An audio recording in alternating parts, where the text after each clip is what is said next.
What's up, everyone? Welcome back to another Showdown breakdown presented by DFS Army. We've got the Panthers at the Texans for all the monies. Where my turds at?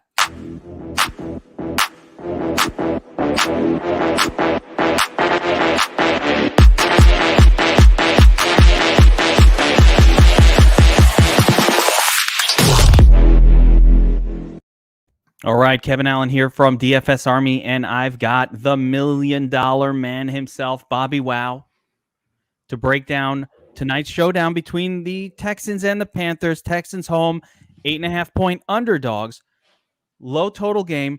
And Bobby, they've got Davis Mills rolling in at the QB position. Yikes is all I have to say. Yikes is right. Yeah, this is going to be an interesting game for DFS. So I'm really excited to get into it. And a lot of different ways we can play this one. Super. I know that you love a situation that seems so obvious that you must play it so that you don't play it. I know that's how you win $1 million tournaments. But yeah, I think we do have one of those situations here. And I also think we have a discrepancy between what the field believes in terms of the Panthers, specifically Panthers as a defense, compared to the reality of the team being a little bit better than what we all perceive. And I don't know if that's caught up with the line here, because 8.5-point spread seems a little bit low considering what's going on in this game. And so hopefully the field won't notice that as well. But let's get to the game breakdown before we go to the site breakdown, right? So, I mean, Davis Mills, Bobby, Houston, we came into the season thinking this was like the least talented offense in the National Football League with the fewest, quote unquote, good players. They fooled us a little bit because Tyrod Taylor has played well, and he's fed Brandon Cooks, The Rock, last week at a 50% level. I don't think I've ever seen it before. That could be the highest target percentage I've ever seen. Have you ever? I don't think I've ever seen higher for any team ever that I've been paying attention. It's the highest, right? No one else gets it. No one else. No one else is involved. And to make matters worse on this team, they split carries between essentially 4, not 3, 4 running backs almost equally, which is like disgusting. I mean, for DFS, for anything, that's gross. Like, all right, just look at these numbers here. I mean, it's gross. Mark Ingram, 31. David Johnson, 42. Got a little spike last week. Philip Lindsay, 23%. Rex Burkhead, 18%. What the hell's going on here? It's ridiculous. And now you got Davis Mills at the helm. Davis Mills, who, according to Season Long Says, is my go-to guy for college scouting and all of that stuff. So you'll be interested. I made a phone call. Okay. Because I'm like, tell me about this kid, right? I always need to know. I made that call about all the youngsters, and nothing looks great. But Davis Mills, according to Says, could have been in the conversation as a first-round quarterback. So good player, except he tore not 1 but 2 ACLs during his college career. Has not had a lot of reps, certainly hasn't had a lot recently, and was definitely not someone that was drafted with the idea of, starting, in the first couple weeks of the season. That is a definite no. Not a runner, Bobbywow. Not a quarterback who's going to get us there with his legs, which is mainly the only thing I care about. Let me be clear. I only care. Does he run? He was like talking ACL. I'm like, does he run? Does he run? He doesn't run. He does run? No, he doesn't run. That's all I care about. Because Houston's team is so bad. Like, outside of Brandon Cooks, they don't have any talent at the wide receiver position. They don't have real talent at the running back position. Nothing good. It's scary. It is. Flip side, we've got the Panthers, who are surging. They look good this year. Samwise, the Brave, no longer seeing ghosts. You like that? Samwise the Brave. I'm coining that. I kind of like that. Because he was Sam the Ghost Seer with the Jets. Did you see what happened with Zach Wilson? They asked him if he was seeing ghosts. I know, assholes. Terrible. They're such dicks. Zach Wilson said no. He was smart enough to be like, no, I didn't see ghosts. No. He was. Yeah. Zach Wilson is cool and calm under pressure. It just was a rough game, but he wasn't flustered. No. He wasn't flustered. No. Samwise the Brave has looked pretty good at the helm for this team. And who's he feeding? He's feeding two guys. And this is, I think actionable. Maybe. Can we see this? Is this hard to see on screen? I don't know what to make it better viewable, but the matchups page is so important for me. So obviously Christian McCaffrey, 75% of the carries. He's been out there most of the time. Getting plenty of targets, 22%. But the guy who's hitting elite numbers, DJ Moore. And it's curious that it's DJ Moore. Robbie Anderson bounced up a little bit from his week 1 target share in week 2, got up to 17%. But DJ Moore averaging a 30%, over 30% of the targets. He's been fed by Darnold this season, and that's important for us to know. As far as the cheapies go, man, there's a super turd here, bro. Brandon Zystra is basically the Byron Pringle of this game.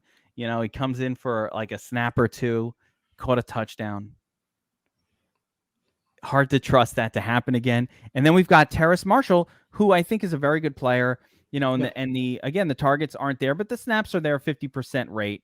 Tight end position really isn't utilized very much at all. Looks like Dan Arnold is the pass catcher for them. Is that how you saw it? That's right. Yep. Even though he gets a little bit fewer targets. I mean, Ian Thomas has been on with the team for long enough that we know he's not really used as an effective offensive weapon. He's a blocker. Could score a touchdown, but he's a blocker. All right. So with that all being said, the most likely game flow for me, and we're going to go over to the sheet here real quick. I see this as an onslaught situation. I think the Panthers defense is actually very good. They've shown to be very good. They dominated the Saints, dominated them, and not in such a way that where the Saints were flat, where they dominated. They were, I don't know what else to say. They exerted their will on the Saints, and we thought that Carolina was supposed to suck. Thoughts? I mean, come on. Right? We're going to go over this, Chris. Like, this is the big question of the day. So everybody wants to know, Bob. Everybody wants to know, what do we do here with such an obvious captain in Christian McCaffrey? And is there a sliver to where we don't play him at captain, where we can actually make some money? And part of this concern on the flip side is, look at the salary of Christian McCaffrey. What? Very expensive.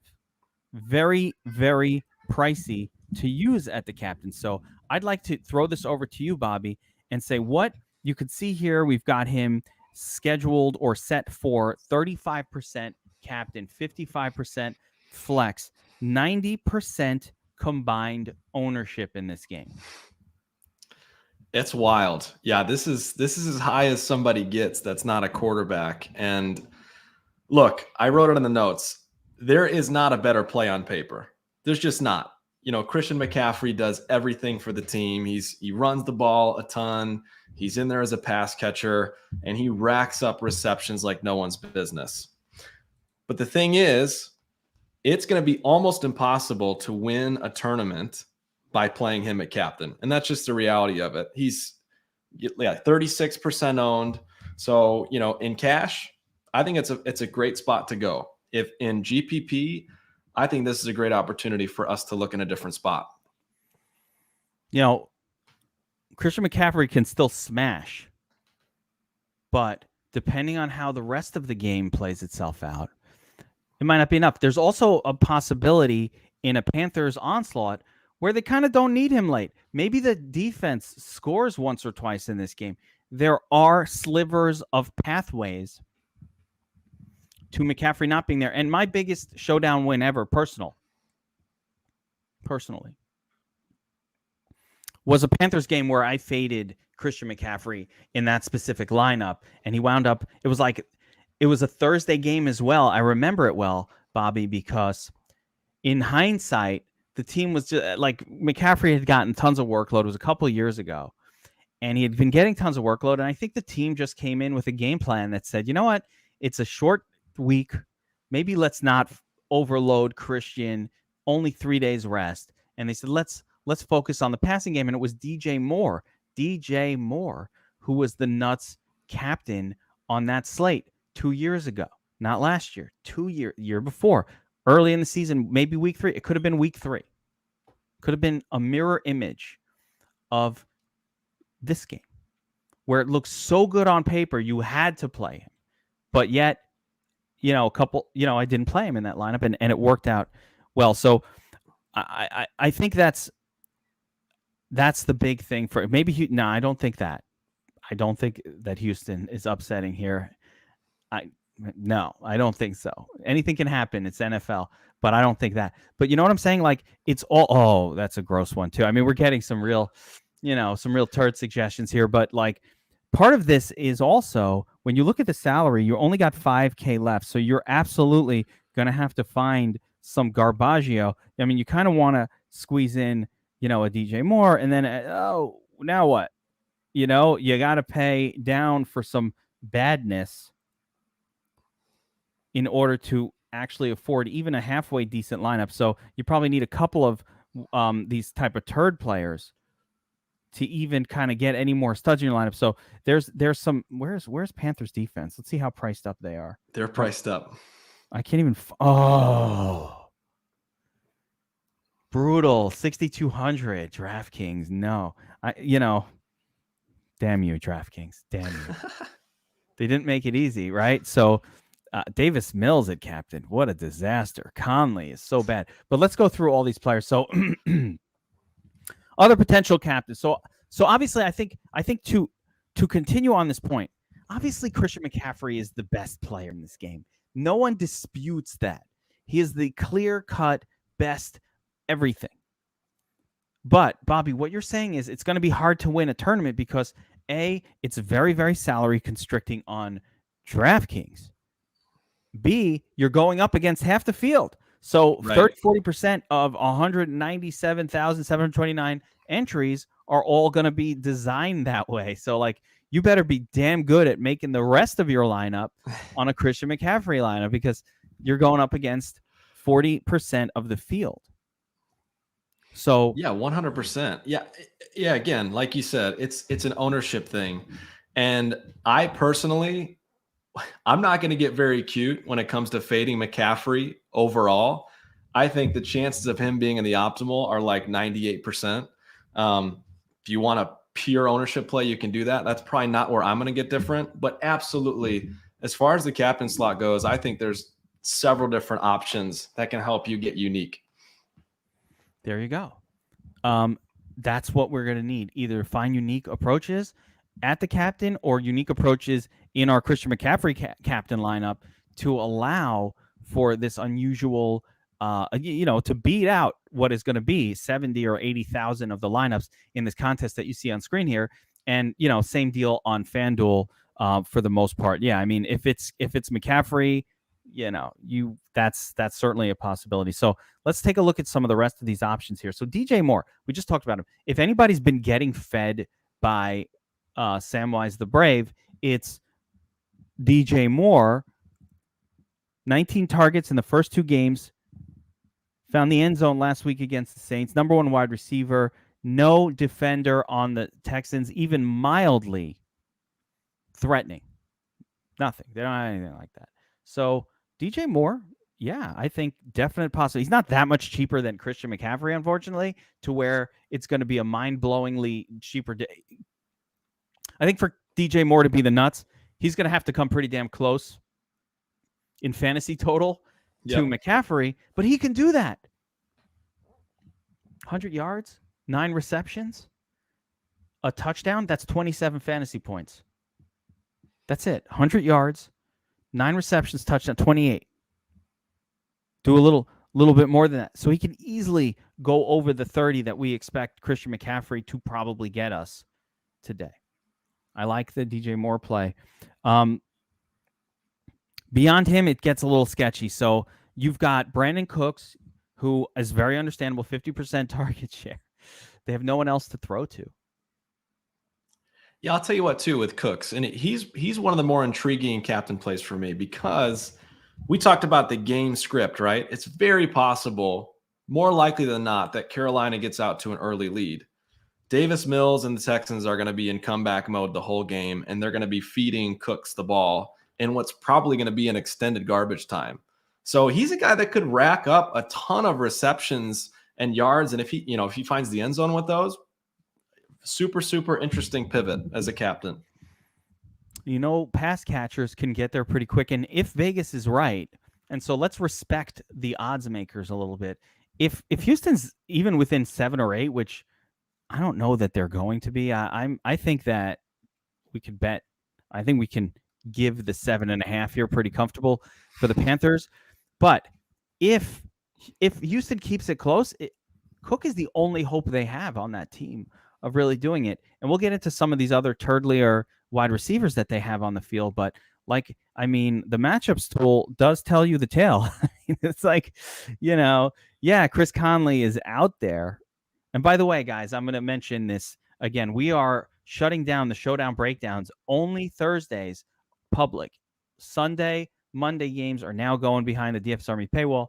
So if you're not signed up at DFS Army already and you're watching this, we have an NFL-only subscription. You can use my code, personal code, me to you, only today. My code Geek. It's $35 a month for NFL. You get the 10% off with code Geek, I think. I'm not even sure if that works on NFL. You might have to get VIP for that. I don't even know. But it's $35 a month for our NFL sub. And if you only do NFL, that's the way to go. We cover every sport. We're crushing college football. So we're crushing college football right now. It's that time of year.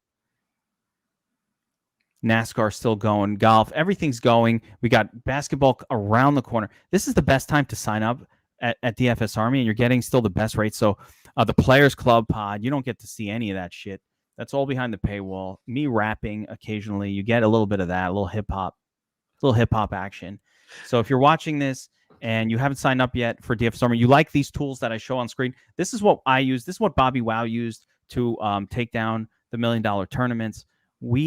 Our tools are proven beyond all other sites. That's the difference.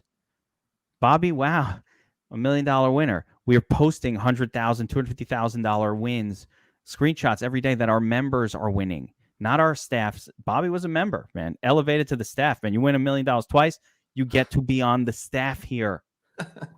That's one of the rules. We have that in the rule book. 2 big $1 million wins, position on the staff. That's how Bobby got it. Worth it. But 100%. Anyway, get signed up at DFS Army. What are you guys waiting for? It's week 3. I mean, let's do the season together. We're going to have fun. We're going to have laughs. Everybody who's in DFS Army knows this. They will tell you that. We have a great time. We have fun with this.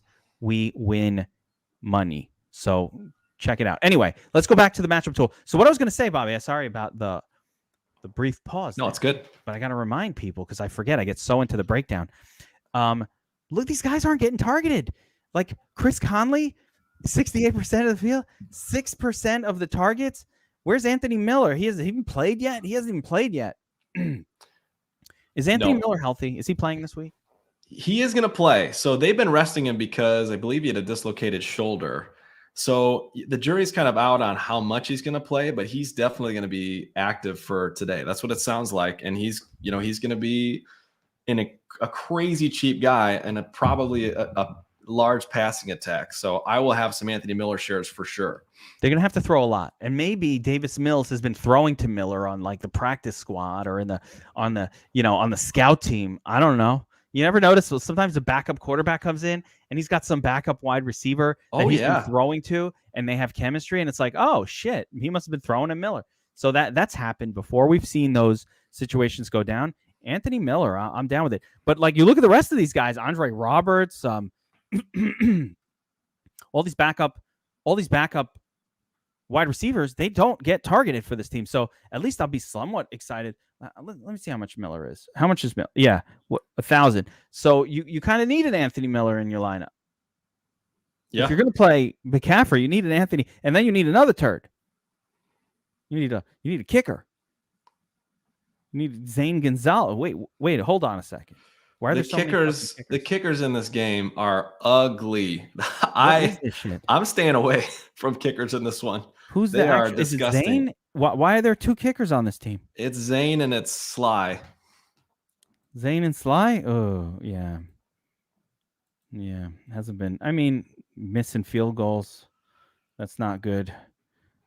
Zane missing field goals. Not ideal. Yeah, not great. But I mean, you might need a Zane or something like that in your lineup to make it work. So not a lot of action for Chris Conley types. He's on the field enough that I guess at 1,600, he's playable as well, for the turd. I believe that this is a game where Panthers onslaughts are going to be the key to winning. I think you want 4 Panthers, maybe 5 Panthers, maybe 1 Texan. Somebody mentioned it before, Joey Gentile, I believe it was, mentioned before in the comments that Panthers defense is number 1 DVOA across the board right now. People don't know this. People don't know it because the Panthers are thought of as a poor defensive team, and they're not. They've been very, very good this year. That's been one of the best things. Yeah, Chuba Hubbard potentially. So let's get back to the sheet here. So Brandon Cooks, sure, why not? I mean, he's the only wide receiver that gets targets. No one's going to play him. 6% captain ownership. We know Robbie Anderson can pop off for a big game. Lower owned than DJ Moore and cheaper, a lot cheaper. I love that.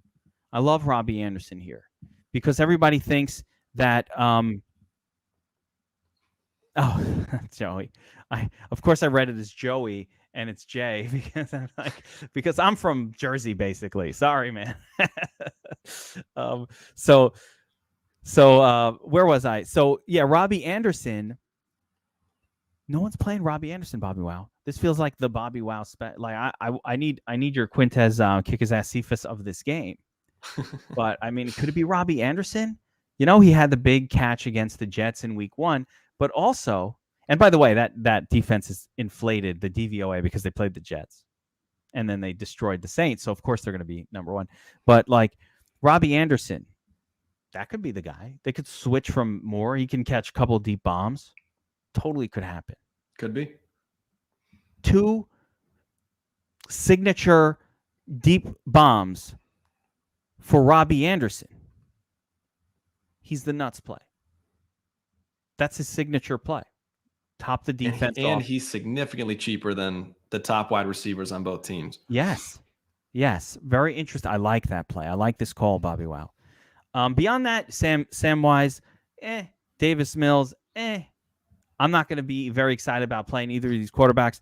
Darnold's just too expensive. He's not saving me enough off of Christian McCaffrey to make it even near worth my while. Davis Mills, he's very cheap, but he doesn't run the football at all. So how does he outscore his pass catchers? I don't get the scenario where he scores more than cheaper wide receivers on his own team. So these guys for me are gross. Panthers, very, very low probability, but potentially tournament winning upside if you're right. See, ownership. Are you serious? He's going to be 5 or 6 Panthers 5 to 6% owned at the captain. That's pretty dang high. Fuck is that? You can't get leverage on anything in this game. Like we can't come up with anything sneaky.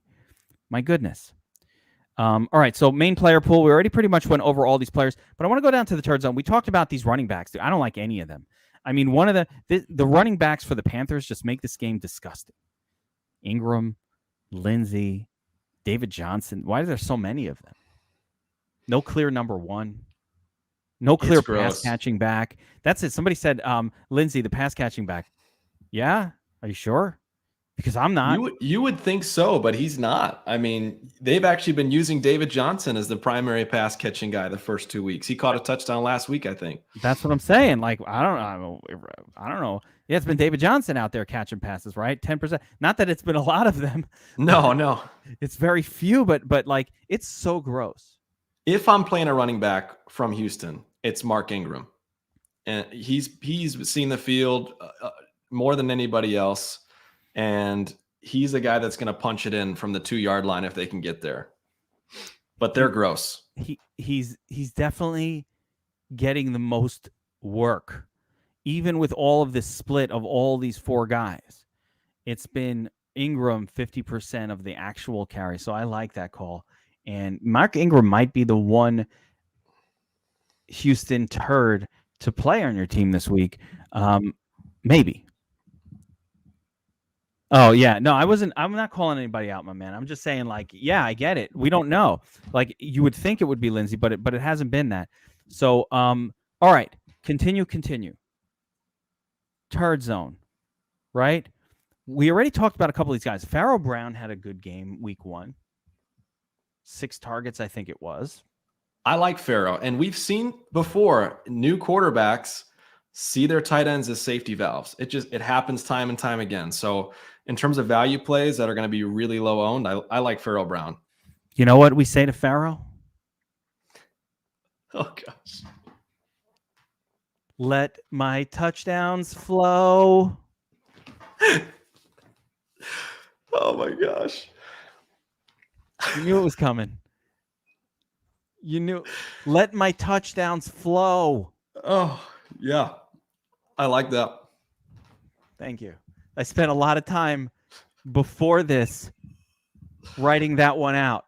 So just know how much prep goes into these Where My Turds At Showdown breakdowns, guys. When oh, Josh, that's so funny. Samwise was in Texas land. All right. I'll stop. Enough. That's good. Enough. Is that a hymn? Did I just sing a hymn? Is that a thing? If it's not, it should be for sure. Okay. All right. I don't know. All right. Let's Pharaoh. Come on. His name is Pharaoh. No. All right. We continue. Pharaoh Brown, tight end. You know, sometimes a young quarterback wants to lean on the tight end position, right? No, not Tommy Tremble. I mean, that is beyond too turdly. He's not getting targets, but like, yeah, I guess, you know, the number 3 tight end, sure. Chris Conley's on the field a lot, but Chris Conley on the field a lot. And look, you know what the numbers don't show fully is that there were 2 wide receivers that got hurt last week partway through the game. So these guys are going to be, their numbers should be inflated from what we're seeing on the breakdown as well. So yeah, Chris Conley and Miller are fine plays. No doubt about it. Yeah, Collins and Amendola ruled out. They've been getting the looks. That'll leave Conley and Miller as the primary like guys who play. Conley, though, has a long history of not doing anything with a lot of snaps. I don't understand how he's in the NFL.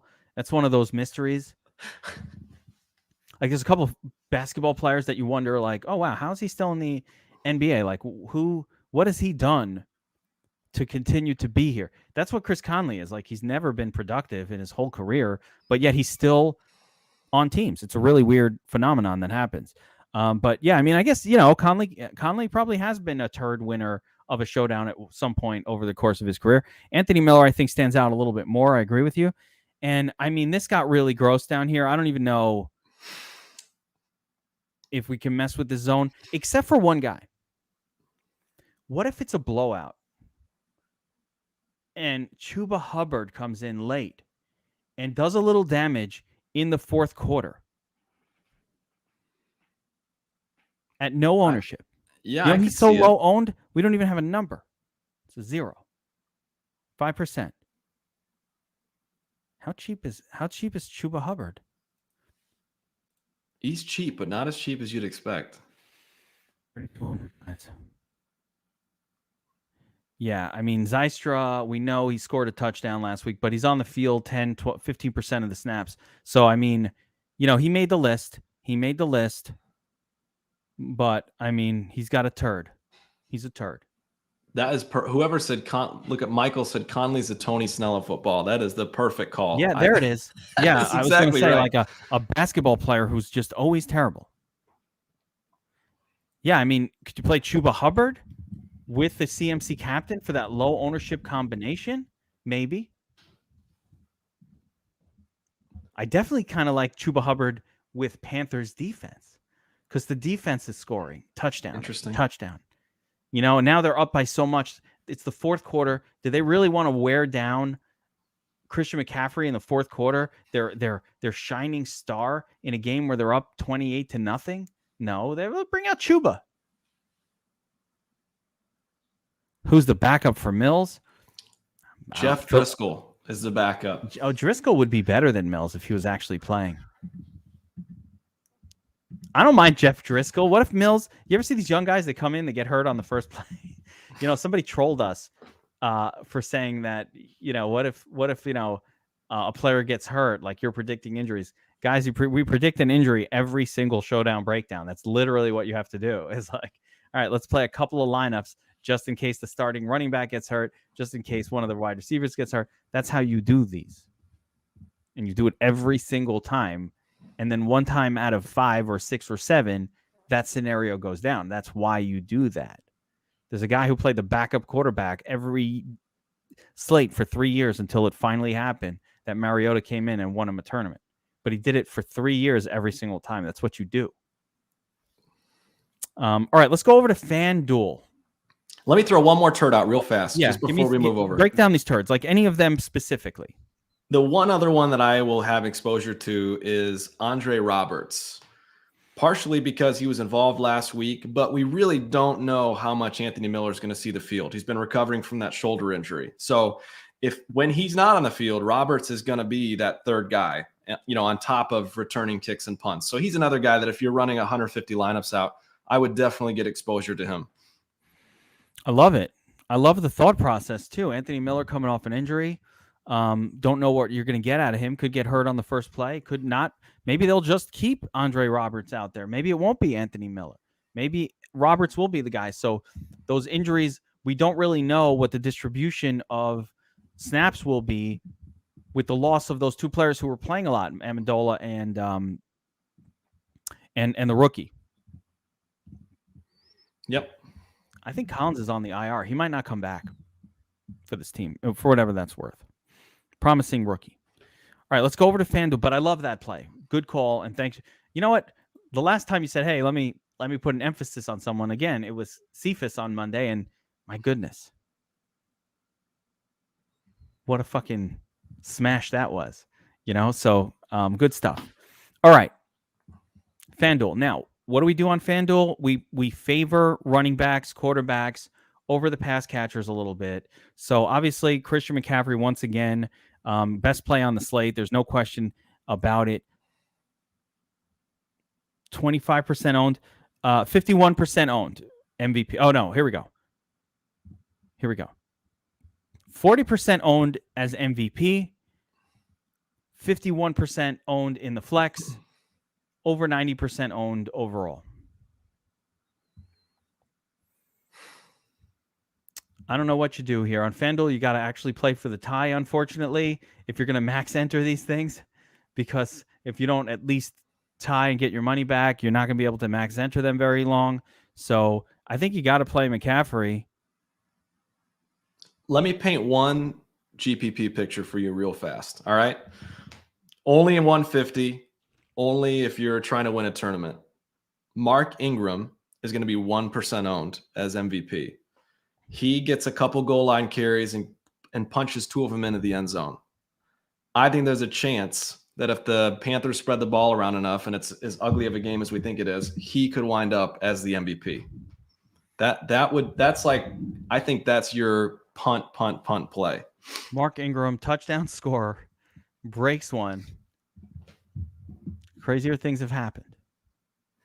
Crazier things. I listen, that would be pretty crazy, but crazier things have happened. All right. I'm fine with it. But 1-2% sounds about right. I would not go crazy on that one. You got to have a lot of Christian McCaffrey. He's probably going to score the most points. You know, Sam Darnold, fine. You know, definitely doesn't project as well as McCaffrey. And I think if Darnold is smashing, he's throwing touchdowns to both McCaffrey and Anderson and DJ Moore. He's spreading around the love. That's the only way. Or he runs one. Darnold can run for a touchdown. He's done it before. I've seen it. He could. On FanDuel too, the other thing I wouldn't hate is going all in on CMC as MVP. That's really the only way to get leverage on the field. And with the pass catchers only having half-point PPR, it's much harder to outscore him on FanDuel. So that's another option. Yeah, I mean, you're not even. I mean, it's not even really going to help you that much. So the problem when you do it is it doesn't even help you that much. Like McCaffrey scores, and you don't even watch your lineups improve. They're like, oh, we all got him. So like, it doesn't even really help you. It's funny when you watch these games and you have a chalk piece. That guy scores and you don't move at all. You're still in the same spot. You're like, that ain't helping me. The only thing that's helping you is the rest of your lineup. So you've got to have the lineup set up a certain way, but at the very least, you can get more iterations of, quote, the rest of your lineup. Exactly. When you put all 150 on the one guy. So that's the math of how it works. Like when you put in all of those McCaffrey lineups, now you're going to get more opportunities to mix up those other 4 spots. And maybe, when you're talking about being more contrarian, doing things like having Chuba in the same lineup with McCaffrey might work, or doing weird shit like, having some of these super turds from the Texans side of the ball that like are very, very low owned. Essentially, you're going to have some very, very low owned play.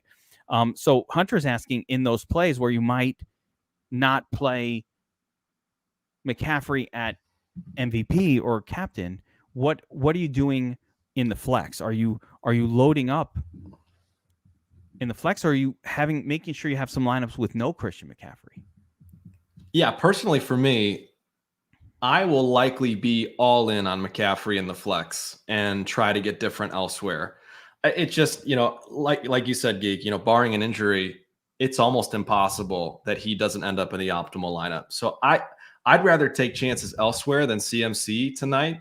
But he's going to be 90% owned. So if you want to bank on a potential injury, that's certainly a viable option in tournaments. But it's not somewhere I'm going to go. Imagine, though, at 90% owned, McCaffrey, third play of the game, bruised ribs, steps out. They're like, we don't need McCaffrey in here. We're winning anyway. This is an easy win for us. Defense is dominating. They just say, you know what? Take the rest of it off. Chuba, get in there. Show us what you got. We're already up 21-0. There is a greater than 0% chance of that eventuality. I do think you should have some lineups, again, trying to win a tournament today, built with that. So when Lenny's asking, how would you go contrarian? The way I would go contrarian is, what if some crazy shit happened? What if, an injury happens at some point where 95% of the field is playing this guy, either in the captain or the flex?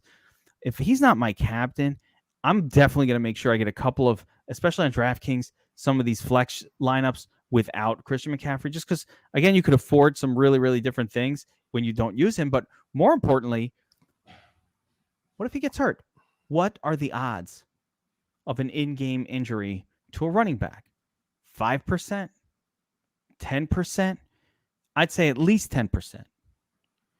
And what are your odds of winning this tournament if you play McCaffrey in there? Well, it's 1 in 180,000, because you have fucking 180,000 people playing this guy.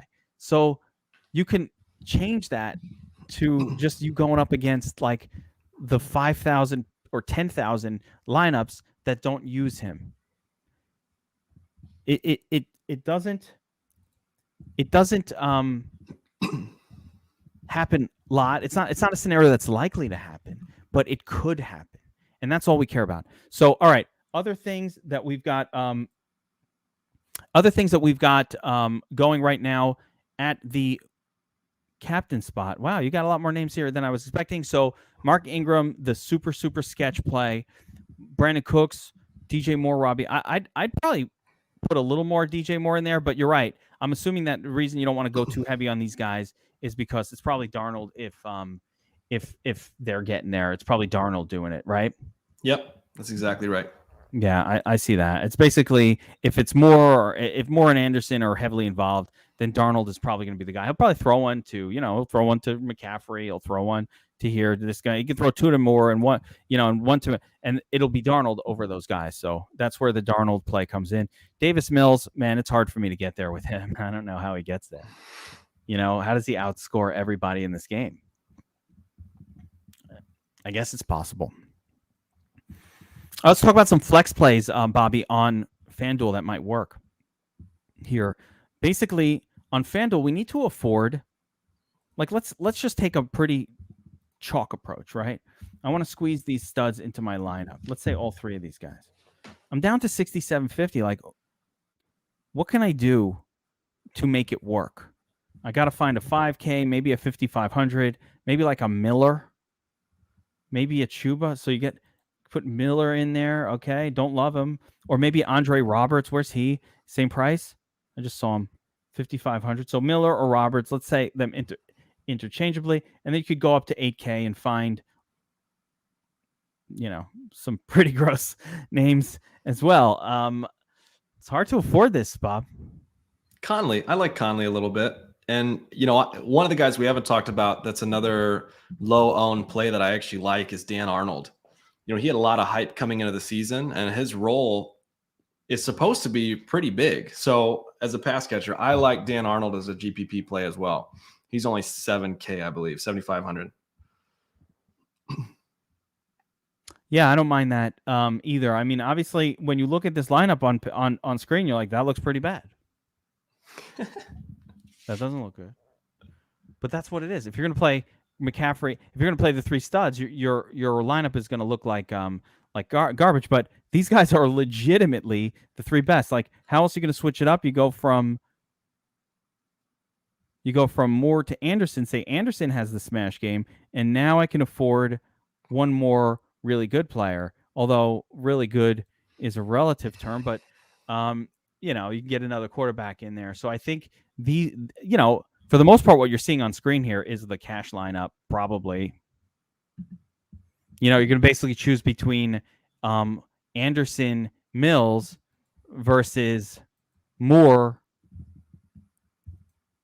and then and Arnold. Yeah, that's it. There's only the two paths, really, that I see anybody really going. Your cash lineup, you're going to start with McCaffrey and Sam Darnold, like your baseline lineup. You're going to start with these two. And again, getting back to Cooks, we didn't get too deep into Cooks. Yeah, I think he's going to get peppered with targets again, right? Will he do a lot with them?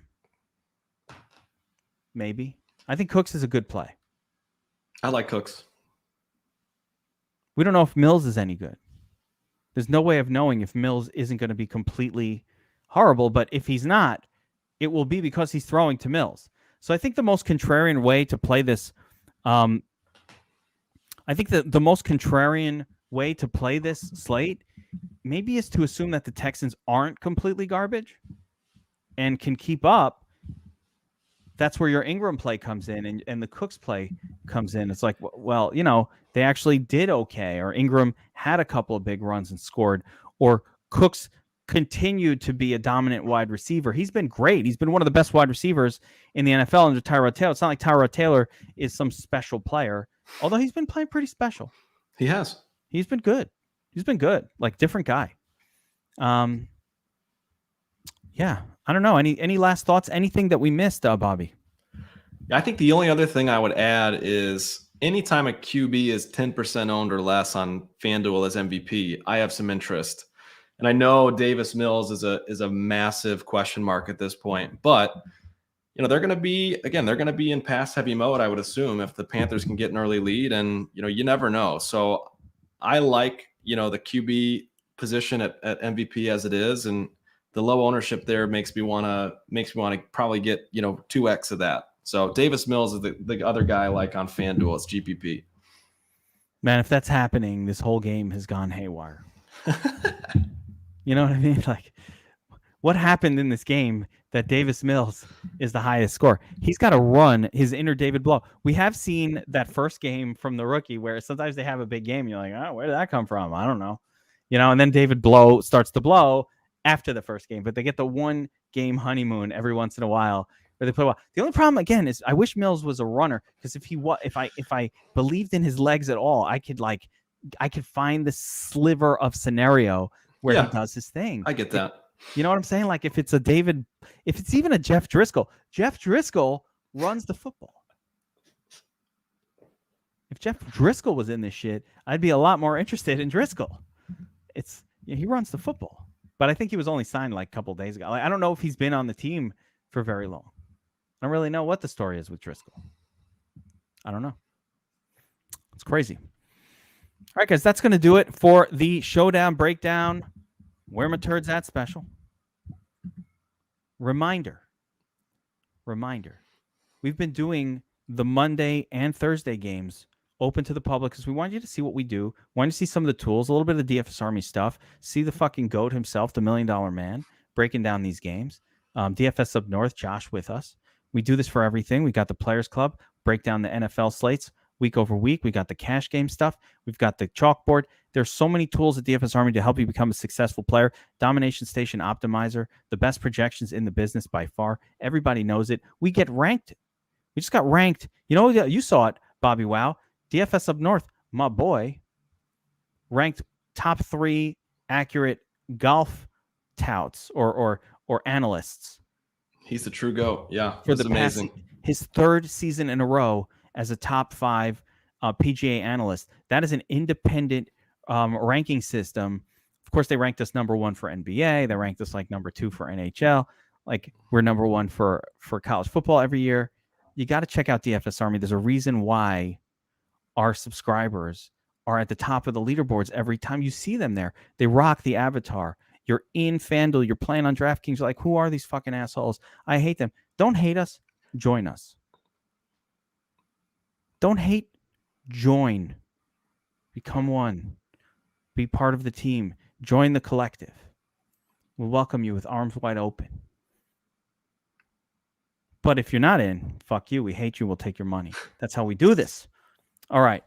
That's going to do it for this one, guys. Good luck tonight, everybody. We will see you on the next Showdown Breakdown. Where My Turds At special for Bobbywow. Myself. We'll see you next time. Deuces.